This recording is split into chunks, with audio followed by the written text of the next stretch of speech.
Maganda tong sunscreen na to kung naghahanap po kayo ng SPF 50 PA++ na meron pong centella asiatica kung matigyawat kayo o kaya naman naghahanap lang kayo ng sunscreen na hindi po malagkit.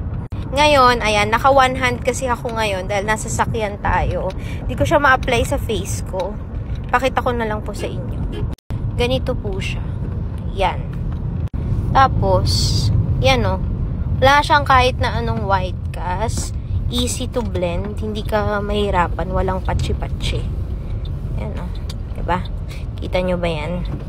Mag-serum ka man o hindi, maayos siya, lalapat. Kahit mag-makeup ka, hindi rin maapektuhan yung foundation mo. And guys, yung mga naghahanap ng mga nasisimot daw, eto kasi, ang kagandahan dito, kahit ilagay mo sa bag mo, pag mga hard case po na sunscreen, kahit ilagay mo sa bag mo, hindi ka matatakot na pagbukas mo, bumulwak na siya. Versus sa mga sachet, baka kasi may tendency na bumulwak. Ito hindi. Kasi hard siya, ayan. Kahit na anong pit-pit, pisel, hindi po siya lumalabas.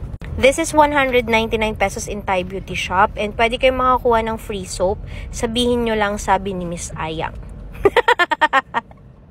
Pag naka-live sila, sabihin nyo, sabi ni Miss Ayang dun sa video niya, may free daw na sabon. Ayun. Pero sasabihin nyo muna,